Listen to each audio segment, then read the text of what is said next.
So welcome back to Orchid House. This is Olivier in Fort Lauderdale, and today I wanted to talk in general about how to grow Stanhopeas and what the Stanhopeas do.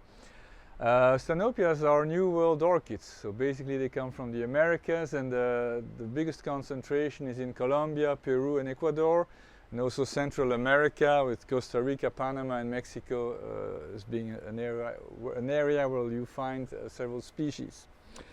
So first thing about Stanhopeas that's unusual, they grow their flowers from the bottom.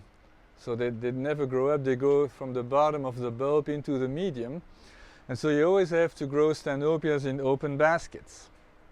This one just opened yesterday. This is another tricornis. I recently shot a video with tricornis, which is not a normal Stanhopea. It doesn't look like one. It's kind of an oddball. It's one of the primitive species. But you see here, for instance, so you have to grow them in open baskets, but even when you do that, even with large openings, sometimes it doesn't really grow at the right spot, and so you have to do some cutting to make sure that your inflorescence is going to be all right. There's another example here. This one I discovered last night by chance, so I had to cut this because it was really being strangled. So you see it grows from the bottom of the bulb, and this one is growing on the side, so it's easier. You want to be careful too. These type of pots are a little dangerous because they are fairly deep, and sometimes some of these species don't have very long inflorescences, and they may not get all the way through the bottom of the basket, especially if they are primitive species with smaller plants and smaller flowers. Okay, so Stanhopeas are technically should be wet at all times. That's a dangerous concept, and so what I've learned to do, I give them a really good soaking. I mean, they really need to be wet, soaking wet, but then I let them approach dryness. And now that depends their growth stage and the time of the year. This is the summer, it's very hot here, probably hotter than most would care for, so I water them more.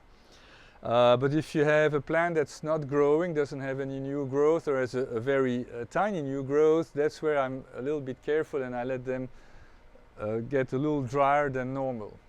Once you have a stage where they have new bulbs that are really large, then I water more, and you want to feel the plumpness of the base of the bulb. They need to plump up at some point in time. I apologize, because that's when the plant is happy.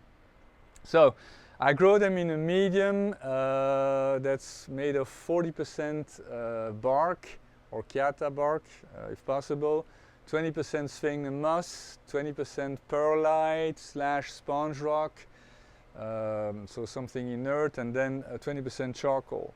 It's a big mix that's water retentive but not excessively water retentive, and this is what you see here as a mix of everything in there. And I mean, you have to learn your plants. Again, it depends on the time of the year also, and if the plant is very actively growing or not.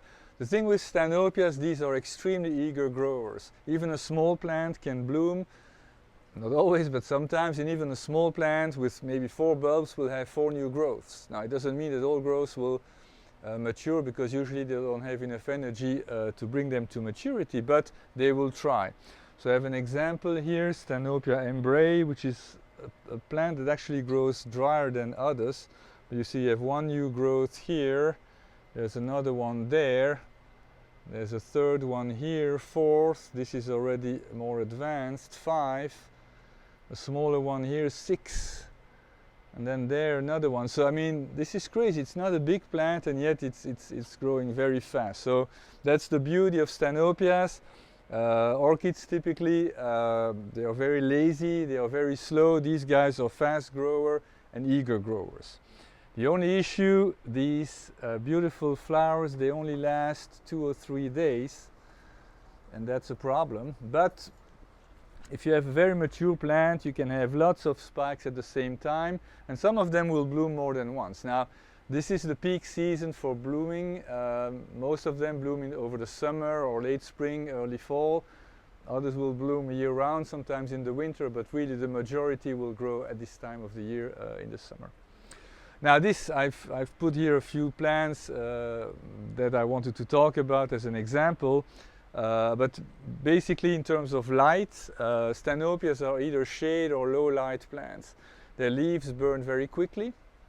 Now if they don't bloom, you want to increase the light, but you want to be careful with the way you do it. It has to be gradual. Now the warmest growers, the 9 so-called primitive species, because the flowers are not as elaborate, the lip structure is a little shorter and not as elaborate as your standard Stanhopea. Those are the warmest growers. They are perfect for South Florida, where we have very warm summers and warm nights during the summer. And those are the ones that like the most shade. Others will take somewhat brighter conditions. You just have to try it. Now, if you have plants from Mexico or northern Central America, like Guatemala, Honduras, there's a bunch of them that like either a dry rest over the winter, or also some of them grow on higher altitudes. Some are actually colder growers. Most Stanhopeas are intermediate growers, so South Florida is not necessarily ideal, but you can grow them fine. What I would recommend is great ventilation. I also have fans. You see here, just here I have 2 fans, because there's a lot of Stanhopeas right there and a big Gongora as well.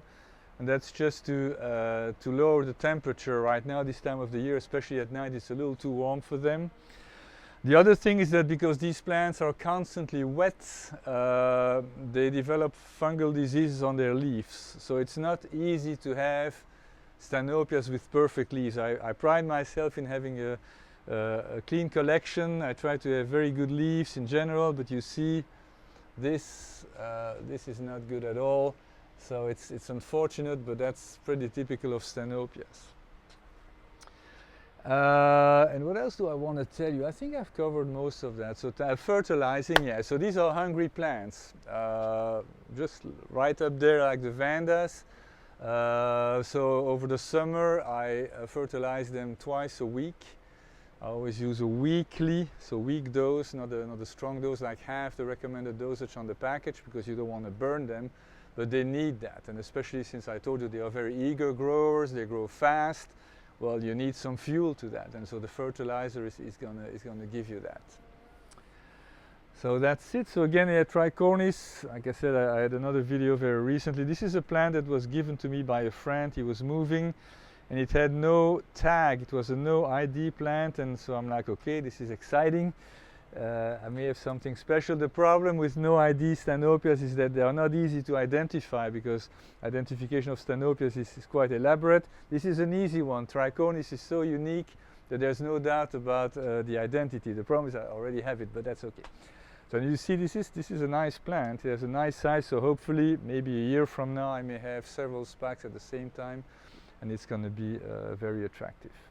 Maybe last thing, so these are extremely fragrant orchids. If you like fragrant orchids, this is for you.